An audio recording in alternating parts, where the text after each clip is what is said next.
The night was calm, just the rustle of trees and the faint sound of dogs barking in the distance. But then came a 911 call that would change everything. "I need the police and an ambulance immediately," a man's voice quivered on the line. "My wife and son have been shot badly."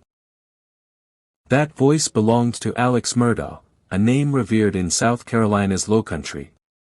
For over a century, the Murdaugh family wasn't just a part of the community, they were the community.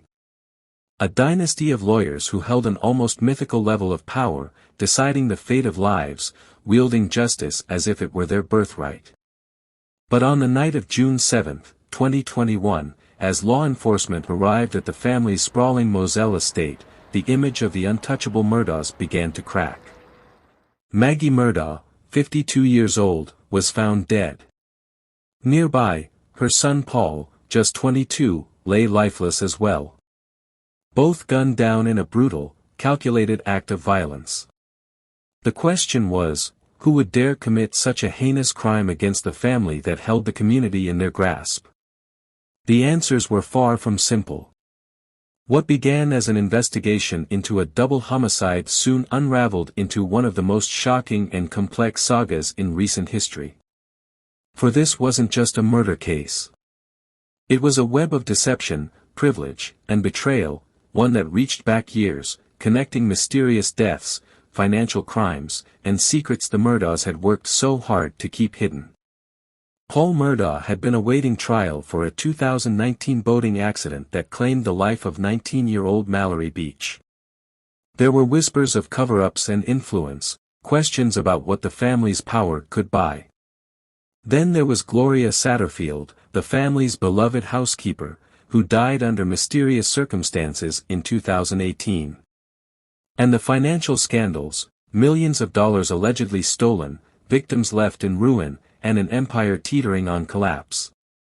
But at the center of it all stood Alex Murdaugh, the man who once seemed invincible, now under suspicion for everything: deception, theft, even murder. What drove this fall from grace? Was it desperation? Greed? Or was it something much deeper? Today, we're pulling back the curtain on the Alex Murdaugh case, a tale of power corrupted, of justice manipulated, and of a dynasty brought to its knees.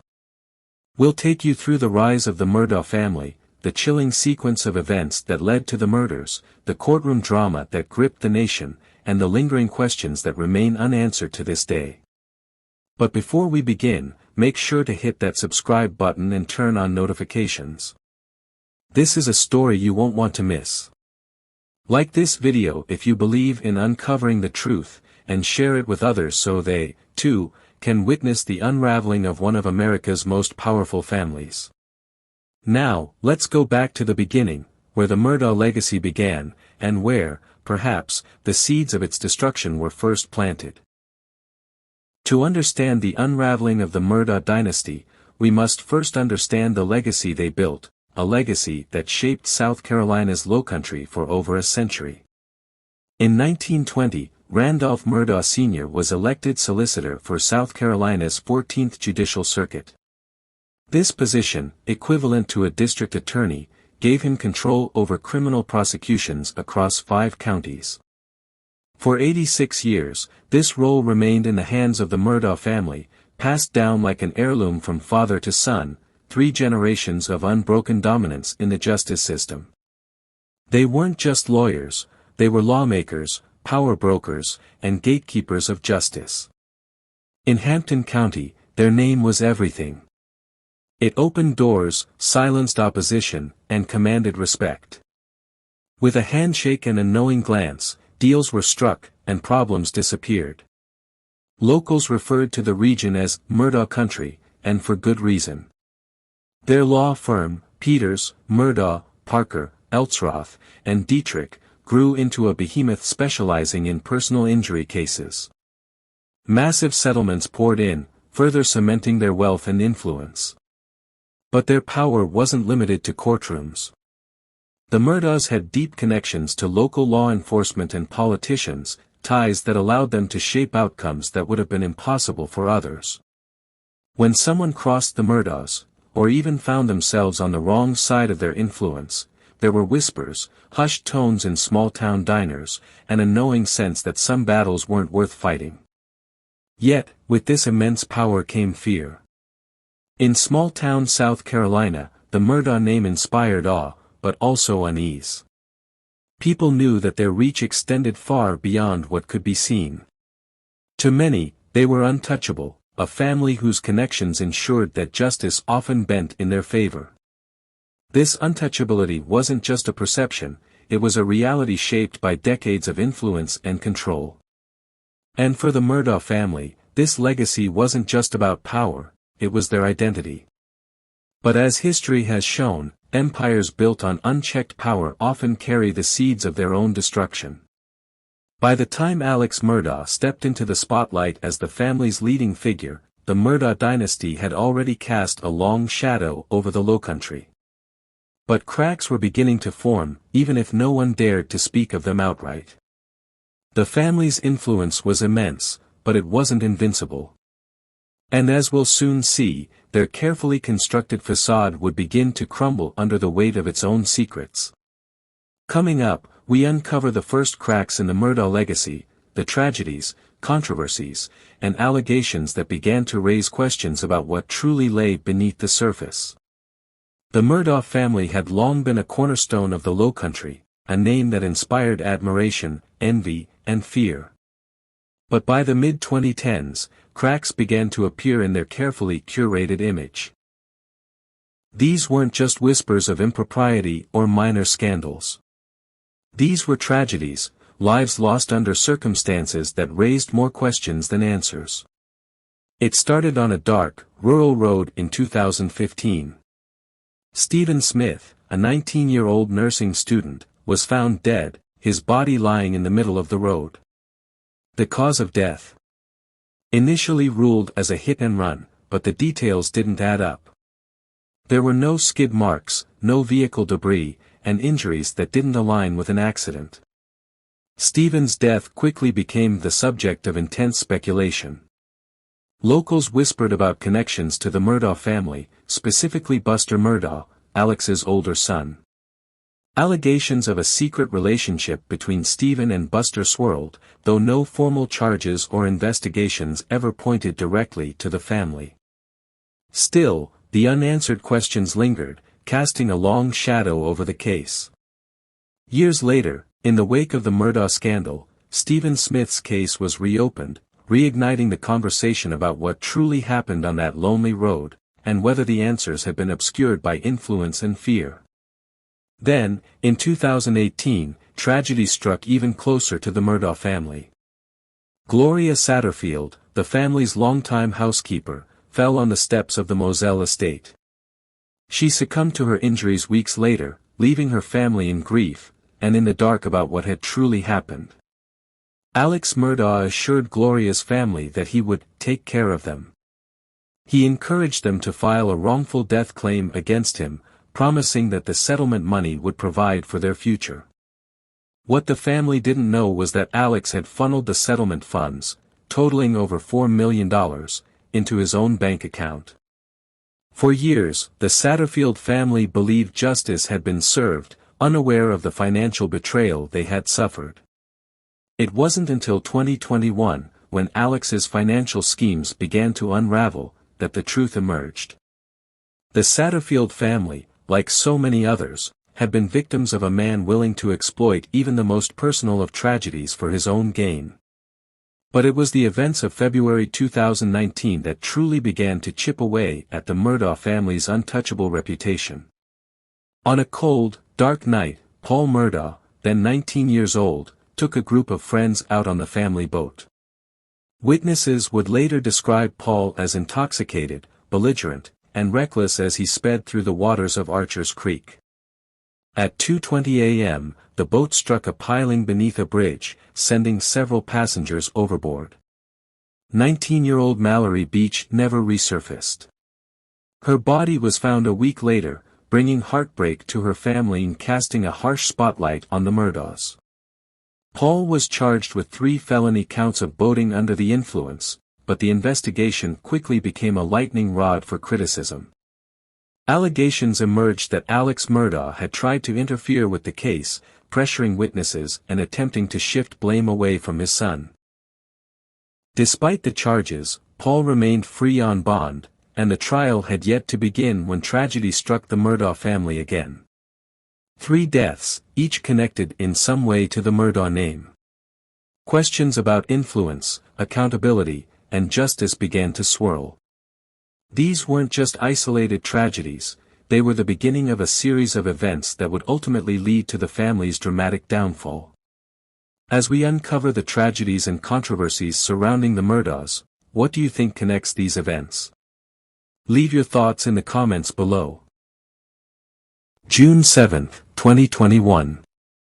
What began as an ordinary evening at the Moselle estate, Alex Murdaugh's sprawling 1,700-acre hunting lodge, would soon become the epicenter of a horrifying crime that captured national attention. It was a warm, quiet night in Culleton County, South Carolina. The sun had set, casting long shadows over the kennels where the family's dogs rested.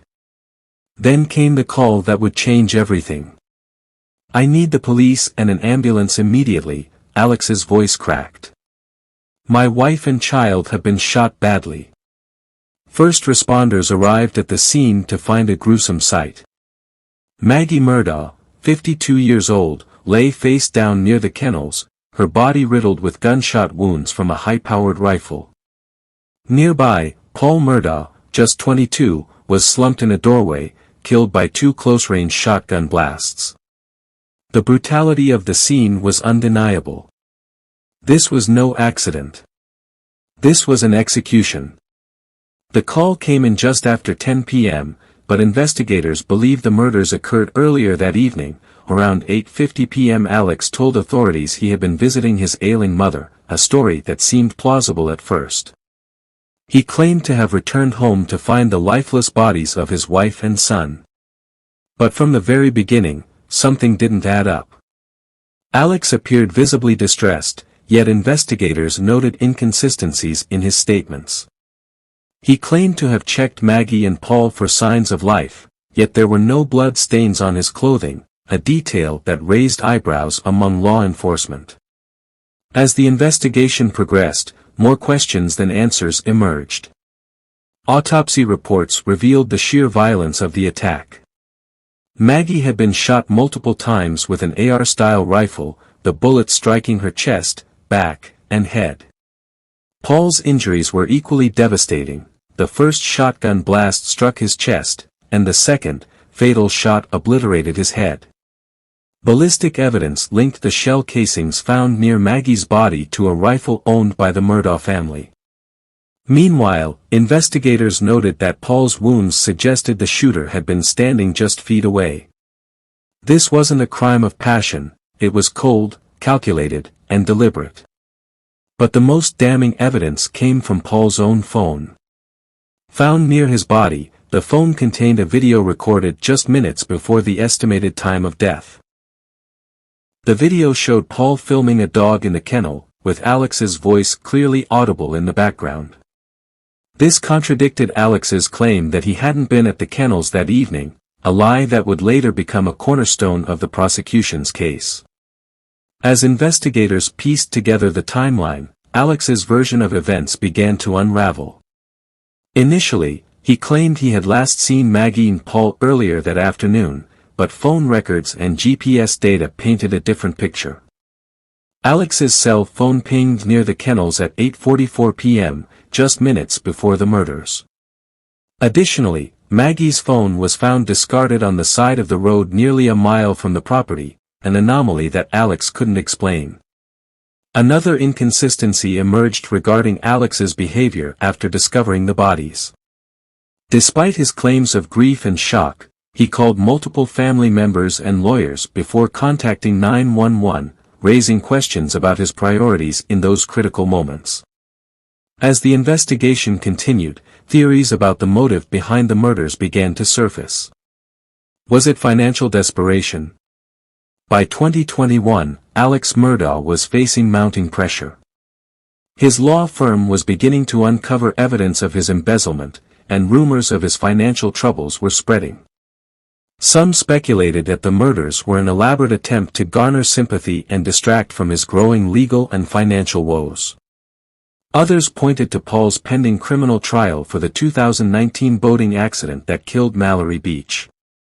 Was this an act of revenge, targeting Paul for the pain he had caused another family? Or was it an attempt to erase the liability and embarrassment the trial would bring to the Murdaugh name? A third theory suggested internal family conflict. The Murdaughs, once a united front, were now divided.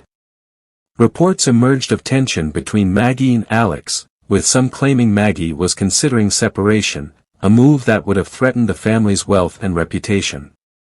For investigators, the evidence pointed in one direction: Alex Murdaugh. But as the case against him grew, so did the public fascination. How could a man who seemed to have everything, power, wealth, and status, fall so far? And what did these murders reveal about the family's hidden history? In the next chapter, we'll explore the trial that shocked the nation and the battle for justice that followed. In a story already rife with tragedy and betrayal, the murders of Maggie and Paul Murdaugh were just one layer of a far more complex web. As investigators probed deeper into Alex Murdaugh's life, they uncovered a pattern of deceit that spanned years. What emerged was a man whose financial empire wasn't built on success, but on lies. To understand the scope of Alex Murdaugh's financial crimes, you have to go back to his law firm, Peters, Murdaugh, Parker, Elsroth, and Dietrich, a name that carried as much weight in legal circles as the Murdaugh family itself. As a personal injury attorney, Alex handled cases that brought in massive settlements, often millions of dollars. But what his clients didn't know was that much of that money never reached them. Over the years, Alex orchestrated an elaborate scheme to embezzle funds from his firm and his clients. He created fraudulent bank accounts disguised as legitimate entities to siphon off settlement money. The victims included some of the most vulnerable people, those who had already suffered immense loss and were relying on him for justice. One of the most egregious examples was the family of Gloria Satterfield, the Murdaugh's longtime housekeeper who died in 2018 after allegedly tripping and falling on the steps of their home. Alex encouraged her sons to file a wrongful death lawsuit against him, promising that any settlement would secure their future. What Gloria's family didn't know was that Alex had already orchestrated a plan to pocket the money for himself. In total, over $4.3 million was awarded in Gloria's case. Alex funneled nearly all of it into his own accounts, leaving her sons with nothing. It wasn't until years later, after Alex's financial schemes began to unravel, that Gloria's family discovered the truth. But the Satterfield family wasn't alone. Over the years, Alex is alleged to have stolen more than $8.7 million from clients, colleagues, and even friends. The victims ranged from injured workers to grieving families, people who had placed their trust in him only to be betrayed. By 2021, Alex's financial schemes were starting to collapse. His law firm had begun noticing discrepancies in their accounts, and questions about missing funds were mounting. Alex's personal life was also under immense strain. He was facing lawsuits related to the 2019 boating accident involving Paul, his marriage to Maggie was reportedly strained, and rumors of financial trouble were swirling. Prosecutors argued that this mounting pressure pushed Alex to the brink. They claimed that the murders of Maggie and Paul were part of a desperate attempt to distract from his unraveling financial crimes. By painting himself as a grieving husband and father, Alex may have hoped to buy time and shift focus away from his growing legal and financial troubles. But the evidence told a different story. The discovery of Alex's fraudulent schemes only added fuel to the prosecution's case, providing a potential motive for why he would commit such a horrific act. In their eyes, the murders weren't just a tragedy, they were a calculated move by a man who saw no other way out. As the details of Alex's financial crimes came to light, the shockwaves rippled through the Lowcountry community. For decades, the Murdaugh name had been synonymous with power, wealth, and respectability. But now, That same name was becoming a symbol of betrayal and greed. People who once revered the Murdaughs began to question everything they thought they knew. How could a man so trusted, so admired, betray his clients and his own family? For many, it wasn't just the scale of Alex's crimes that was shocking, it was the audacity. This was a man who had exploited the very people who had looked to him for help, often in their darkest moments. In small-town South Carolina, where reputations are built over generations, the fall of the Murdaughs felt deeply personal. Community members expressed outrage, heartbreak, and disbelief as more and more details emerged. The once untouchable family was now the subject of relentless scrutiny, their legacy forever tarnished. But Alex's financial crimes were only part of the story. The real test would come in the courtroom, where prosecutors would attempt to tie these fraudulent schemes to the murders of Maggie and Paul. Could they convince a jury that Alex Murdaugh, a man who had built his life on manipulation and deceit, was capable of killing his own wife and son? In the next chapter, we'll delve into the trial that captivated the nation, and the shocking moments that sealed Alex's fate. As the gavel fell and Alex Murdaugh was sentenced to life in prison, the court case may have concluded, but the questions surrounding this story are far from resolved. The Murdaugh saga is more than a tale of family tragedy and crime, it's a chilling reflection of systemic issues that reach far beyond the confines of South Carolina's Lowcountry. For nearly a century, the Murdaugh family was synonymous with power. As solicitors and attorneys, their influence permeated every corner of the Lowcountry. But as the layers of this story peeled back, it became clear that their power wasn't just built on legal expertise, it thrived on privilege, fear, and an unchecked ability to manipulate the system. How many times were investigations halted or redirected because of the Murdaugh name? Take the 2015 death of Stephen Smith. Officially labeled a hit and run, the case was riddled with inconsistencies, no skid marks, no vehicle debris, and injuries that didn't align with the narrative. Despite whispers of a connection to the Murdaugh family, particularly Buster Murdaugh, no charges were ever filed. The case was quietly closed until the public spotlight forced its reopening years later. And what about Gloria Satterfield, the beloved housekeeper who served the Murdaughs for decades? Her death, initially ruled an accident, led to a financial windfall, but not for her family. Instead, Alex Murdaugh pocketed the settlement money meant for her sons. The legal system failed her not once, but twice, first by accepting the circumstances of her death without further inquiry, and again by allowing her family's rightful compensation to be stolen. Then there's the 2019 boating accident that claimed the life of Mallory Beach. Paul Murdaugh was at the helm, allegedly intoxicated, when the boat struck a bridge piling. Witnesses claimed the family tried to shift blame and protect Paul from accountability. Law enforcement's handling of the case came under scrutiny, with allegations of favoritism and interference. In each of these cases, the same pattern emerges: a family whose power shielded them from consequences, a community that feared speaking out, and a justice system that faltered under the weight of their influence. The Murdaugh saga isn't just about one man, it's about how wealth and privilege can distort the pursuit of justice. What happened in Murdaugh country isn't unique to South Carolina. Across America, small towns often grapple with the same challenges: concentrated power, blurred lines between personal relationships and professional duties, and a justice system that can be swayed by influence. The Murdaugh case has forced these dynamics into the spotlight, raising critical questions about accountability and fairness in communities where everyone knows everyone. It also highlights the need for systemic reforms. Should there be stricter oversight of prosecutorial offices?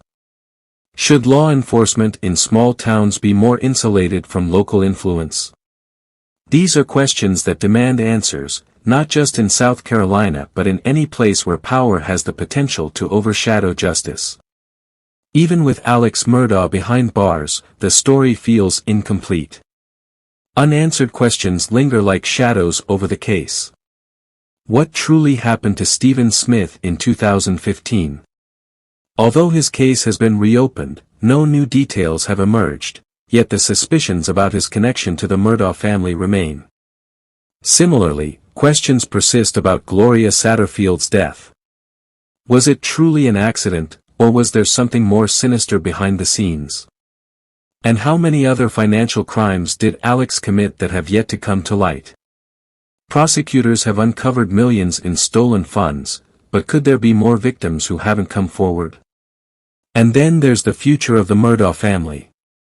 Buster Murdaugh, the sole surviving son, now bears the weight of his family's name and its tarnished legacy. Will he rebuild his life, or will the specter of his family's actions continue to haunt him?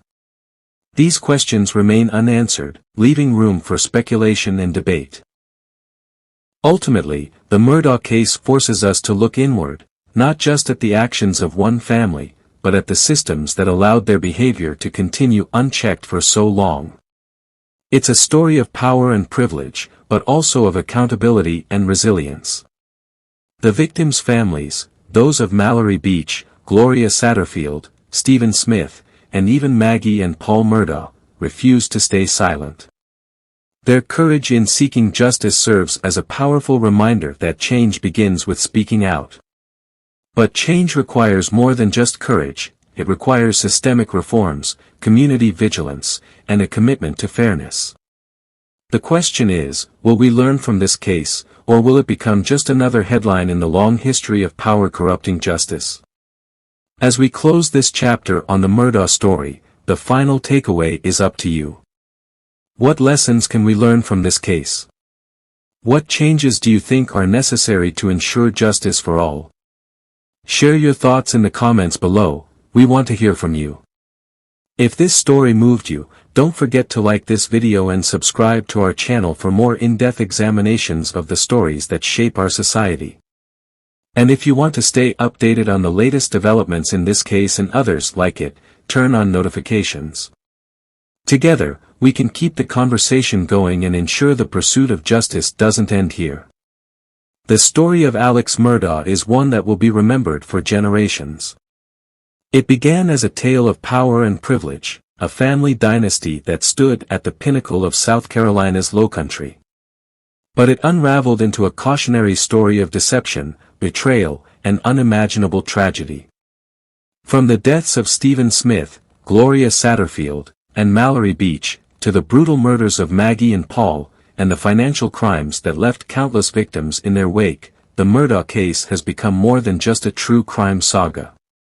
It's a mirror held up to society, reflecting the vulnerabilities in our justice system, the consequences of unchecked power, and the resilience of those who refuse to let the truth remain hidden. For all the questions this case answers, it leaves many more unresolved. What truly happened to Stephen Smith and Gloria Satterfield? Could lives have been saved if accountability had come sooner? And what does this story say about the very systems designed to uphold justice? The Murdaugh case reminds us that even the most powerful families have secrets, but what does it say about our justice system? Let us know your thoughts in the comments below. Do you think justice was served, or does this story highlight deeper issues that still need to be addressed? If this video resonated with you, don't forget to like, share, and subscribe to our channel. Your engagement helps us continue to uncover the stories that matter. And if you thought this case was gripping, join us next week as we dive into another chilling true crime story that you won't want to miss.